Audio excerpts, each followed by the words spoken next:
Bueno, hoy vamos a estar hablando de las estrategias para la comprensión de textos. Vamos a tener entonces una dinámica en la que vamos a conocer ciertas estrategias, ciertas herramientas que nos van a permitir de forma general acercarnos a los textos y poderlos comprender muy claramente o lo más claro posible para poderle sacar utilidad. Recuerden que a fin de cuentas la comprensión de lectura debe ser eso, que usted sea capaz en el futuro de poner en práctica esos conocimientos que adquiere luego de leer. ¿Vale? Entonces, en ese sentido, le recuerdo que vamos a empezar por la conciencia de que usted lee algo para aprender. Usted lee para utilizar en el futuro ese conocimiento y por lo tanto tiene que comprenderlo. Entonces, aprender a dominar herramientas que le faciliten a usted entender de la mejor manera cualquier tipo de texto, ¿verdad? Es una virtud que usted debe cultivar con disciplina a lo largo de toda su faceta de estudios superiores, estudios universitarios. Es más, debe darse a lo largo de toda la vida, de todos los estudios que usted realice, ¿verdad? Los textos que pueden ser escritos como un cuento, una novela, un artículo científico, una receta de cocina, un manual de instrucciones, que ya hemos visto algunas lecturas acá de textos en la clase, ¿verdad? Pueden ser leídos. Pero hay textos que también son audiovisuales, como un documental, una película, una telenovela, una serie. Eso también se puede comprender, se puede interpretar. Y también existen los textos sonoros que usted puede interpretar, como por ejemplo las canciones, los mensajes de la radio, que son netamente auditivos. Entonces usted puede aplicarle estas estrategias a cualquier tipo de texto y sin duda alguna lo va a comprender de mejor manera. ¿Listo? Pero hoy nos vamos a concentrar puntualmente en los textos escritos. Esos son los que nos interesan porque son con los que más vamos a trabajar a lo largo de nuestra vida académica. Para analizar de forma rigurosa cualquier texto, existen varias estrategias o varios mecanismos que nos facilitan a nosotros esa comprensión. Está la ficha de lectura, está el cuadro semántico, está el mapa conceptual. Cada uno de estos tiene unas particularidades y unas utilidades. La ficha de lectura es tal vez el más académico de todos, porque tiene unos datos que te va pidiendo muy técnicos, pide datos tuyos como observador, como analista, pide datos de la obra, pide datos, una serie de datos que son casi que interminables, pero que te permiten profundizar muy bien en el texto. Y a partir de eso, pues tú generas tu propio criterio de lo que leíste. La ficha de lectura resultará después en una herramienta que tú podrás repasar, leer y podrás incluso conservar. Puedes crear una serie de documentos en las que tendrás esa ficha de lectura y siempre que quieras estudiar o repasar algo podrás acudir a ella. Es como sistematizar el conocimiento que se obtuvo después de leer. Por eso es tal vez el más académico de todos. El cuadro semántico lo que hace es crear unos esquemas mentales en los cuales tú puedes, después de leer, puedes fácilmente interpretar significados, interpretar concepciones que hay dentro de esa lectura y puedes socializar ese conocimiento con los demás. Entonces, digamos que los cuadros semánticos son muy utilizados en exposiciones a veces, para que tú puedas explicarle a tus compañeros, por ejemplo. Lo mismo que el mapa conceptual, pero el mapa conceptual es más para apropiarte tú de él, ¿verdad? Tú a partir de una lectura haces un mapa conceptual y puedes ir interpretando, puedes ir desglosando poco a poco, pero son ideas clave lo que está ahí. No está tan estructurado como está la ficha de lectura, ni tampoco está con la utilidad de los significados que tienes que compartir, que tiene el cuadro semántico, y es más que todo para ti mismo, como un repaso que puedes hacer a partir del mapa conceptual. Entonces, esas tres estrategias, sea cual sea la que vayas a utilizar, ellas coinciden en algo, y es en las actitudes que tú debes tener para fortalecer tus aptitudes. Actitudes con C primero y luego fortalecer unas aptitudes con P, que son las competencias que tú debes tener para enfrentar algo, para lo que eres apto. ¿Listo?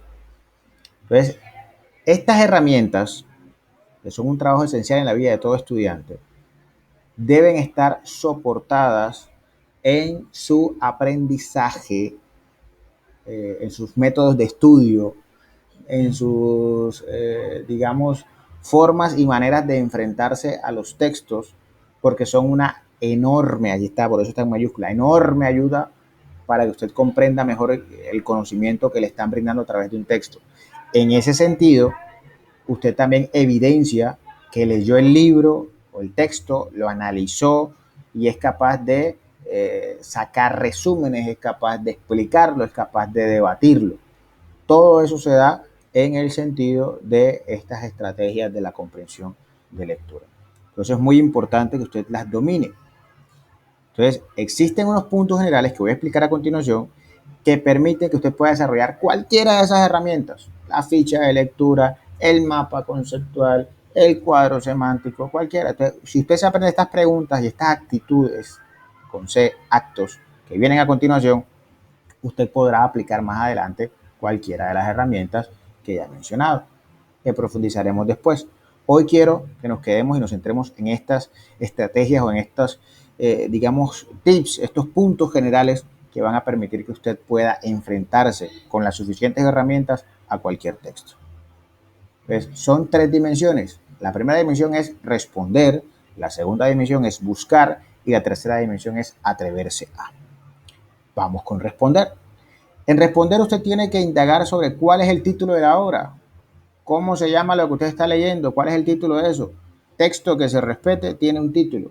Usted lo va a identificar, eso es tal vez lo más fácil de responder después de haber leído.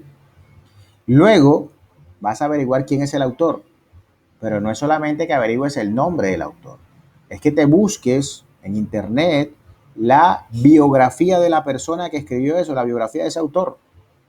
Hey, la forma en que el autor desarrolla sus ideas está influenciado por la vida que esa persona tuvo. Entonces, si por ejemplo el título de la obra es 100 años de soledad, el autor es Gabriel García Márquez y él está influenciado por haber vivido en Aracataca, en estos pueblos del Caribe, donde vivió a lo largo de su niñez, luego irse para Bogotá. Todo eso sirve para que él pueda haber construido su obra más adelante. Entonces, el autor, la historia de vida del autor, hay que averiguarla. ¿En qué año se publicó? Tú tienes que averiguar porque no es lo mismo una obra que se publica en el año 1920 a una obra que se publica en 1968, a una obra que se publica en 1996. El mundo en cada una de esas épocas está viviendo una realidad. Entre los años 20 y los años 50 estuvo la Segunda Guerra Mundial, por ejemplo. Fue el periodo entre la Primera y la Segunda Guerra Mundial también. Ahí hubo algunos momentos, algunas cosas que influenciaron esa realidad. Buscar un texto del siglo XX, sobre todo de estos días, por ejemplo, del último año, hablará de la pandemia o se verá influenciado también por la pandemia en algún sentido. Entonces, hay que tener en cuenta todas esas realidades. Por eso es muy importante el año. El año en que usted nació influye en algo en su historia de vida. Eso hay que tenerlo claro. ¿Listo? También después de que tú lees, eres capaz de responder de qué trata el texto. Es decir, tú eres capaz de hacer un resumen. Tú me puedes decir 100 años de soledad después que te lo leas, ¿no? Trata de la historia de la familia Buendía, que venía de La Guajira y fundó un pueblo llamado Macondo que estaba rodeado por agua y ahí tuvieron muchos hijos y poco a poco van desarrollando sus tramas de vida y van viendo el desarrollo del pueblo que puede estar representando a todo el continente latinoamericano. Sin embargo, cada uno de los personajes sufre de un mal que de distintas perspectivas se manifiesta y es la soledad. La soledad que los va haciendo desaparecer uno a uno hasta que mueren todos en el último capítulo y quedan condenados a 100 años de soledad. Listo. Ahí lo resumiste. Entonces, si tú leíste todo con atención, eres capaz de resumir y eres capaz de buscar y responder eso que está ahí. Lo segundo es buscar.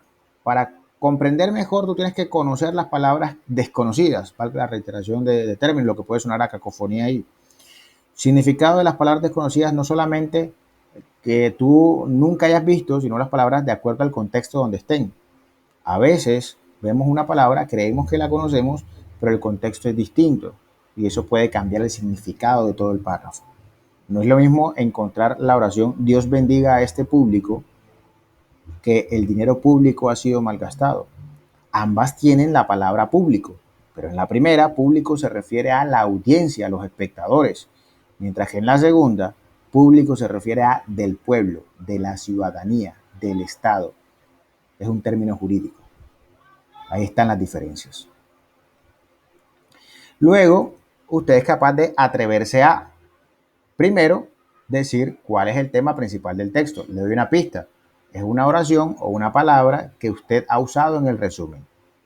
Si estamos hablando de 100 años de soledad, puede ser la soledad, puede ser la historia de América Latina, puede ser la soledad de América Latina, pues hay varias cosas. ¿Listo? Pero hay una que va a pesar más que todas las demás y por eso se manifiesta tanto en el resumen como acá en el tema principal. Luego te atreves a decirme qué piensas del texto, tu opinión, y me vas a justificar lo que dices a partir de lo que lees. Entonces yo pienso que este texto es muy bueno porque nos ayuda a rescatar la memoria y la tradición de todos los caribeños representados en Macondo. Esto lo digo porque, o sea, me está justificando esto, esto y esto y esto y esto. Tú te atreves. Y finalmente te atreves a relacionar el tema con otra perspectiva o con otra problemática más amplia o cotidiana. Entonces tú me dices, la soledad de América Latina representada en 100 años de soledad es la soledad y el olvido, el abandono en que nos encontramos los distintos pobladores de los pueblos de la región Caribe, pobladores de los pueblos, para la reiteración de términos.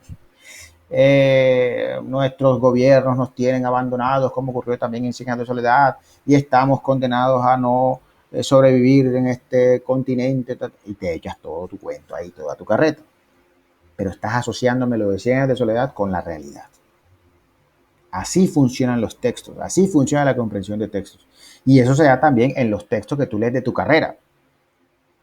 Si tú haces todo el procedimiento, cuál es el título de lo que estás leyendo, un texto que te pase a otro profesor de otra materia, ¿verdad? De una materia disciplinar, una materia que está directamente relacionada con tu carrera, tú pones el título, quién es el autor, este señor, ¿por qué? ¿Qué estudió? ¿Qué es él? ¿Por qué me está hablando de esto? Ahí lo averiguas. ¿En qué año se publicó? Ahí sabes si el conocimiento está actual, ¿verdad? Si es reciente, si está vigente, si ya está desactualizado, eso te sirve también. ¿De qué trata el texto? Bueno, cuando ya lo leas, eres capaz de resumirlo. Las palabras que no entiendas las vas buscando en el diccionario. Recuerda que tú en las distintas materias, sobre todo las que son relacionadas con tu carrera, las disciplinares, vas a encontrar términos técnicos que tienen un significado allá que pueden no tener en otra realidad. Entonces siempre tienes que estar armado del diccionario para saber qué es lo que te quiere decir el texto. Y luego te vas a atrever a decir cuál es el tema de ese texto que leíste, vas a decir qué piensas de ese texto y lo vas a justificar de acuerdo a lo que leíste y finalmente vas a relacionar el tema con una perspectiva en la que la puedas aplicar. Y ahí es donde tú estás comprendiendo y aplicando ese aprendizaje. Entonces tú relacionas, por ejemplo, tu texto te habla de la parte teórica del problema tal, entonces cuando tú enfrentes la situación X o Y que tiene que ver con eso, pues tú vas a aplicar ese conocimiento que aprendiste. Sin embargo, tú eres capaz de decirlo antes de que ocurra.